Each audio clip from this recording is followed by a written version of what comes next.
Over the past couple of times, you've seen groups like the AC Power Line, AC Nation, the Nation of Domination. All of us get groomed. Only one problem about it. Everybody knows here where we're going and where we're headed to. The most powerful groups ever. AC Power Line. Always right by your side, no matter what.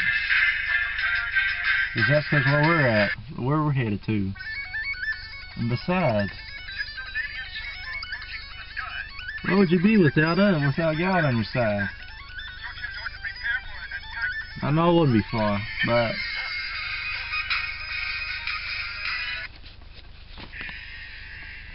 you gotta think about it.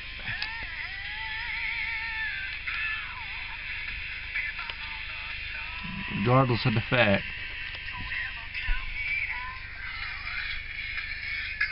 And we're still kicking and we're still blazing.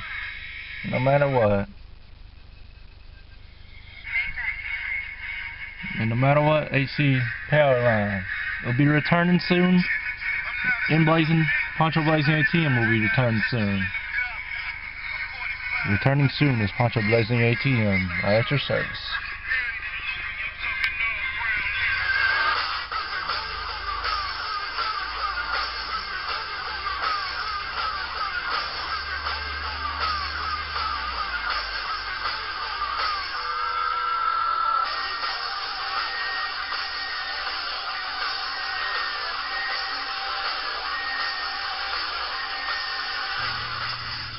Like, it was April 15th, I think, and I just got talked down by Frank Robinette, her cousin, because she was talking to Frank about, and you need to stop Poncho, and just talk to him about, he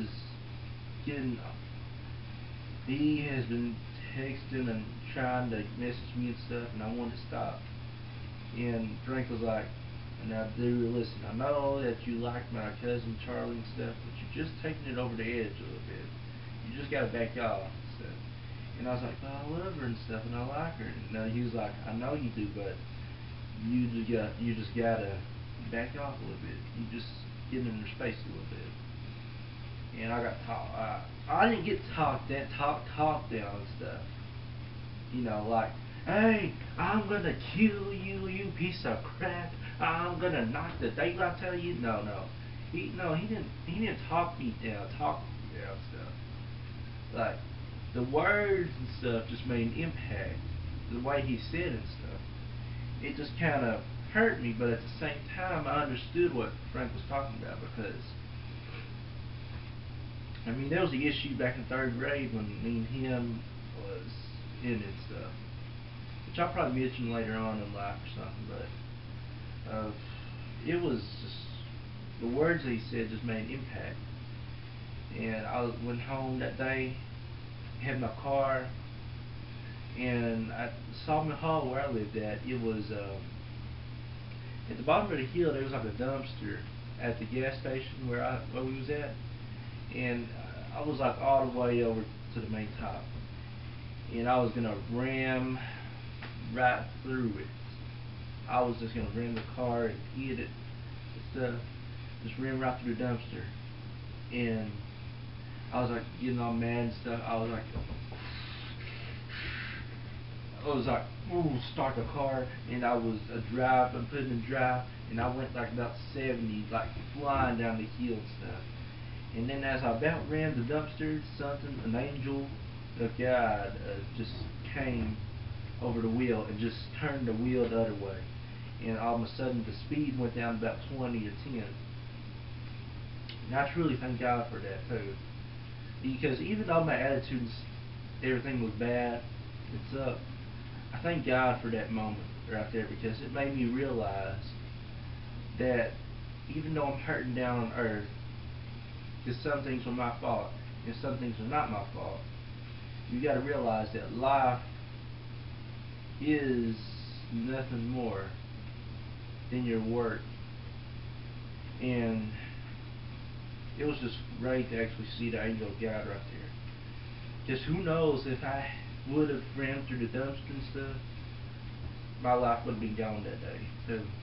And I truly thank God for, yeah, stopping the car and stuff right there. And like I just, like around the crossroads, 2-year crossroads, I had personal demons that I was fighting and attacking, and I seen them like try to come at me and stuff and try to take over, because I let the devil come in, because I believed a lie that Charlie was mine at the time, and Charlie was my lady at the time, and there was like a whole lot of girls that I could have dated, and probably a whole lot of girls that probably wanted to date me and stuff. Probably, I'm not gonna say, but probably. But it was just a tough time right there, like, cause Charlie, she's a beautiful lady, Charlie is, and she's pregnant and stuff right now. I think she's ready to have a baby, but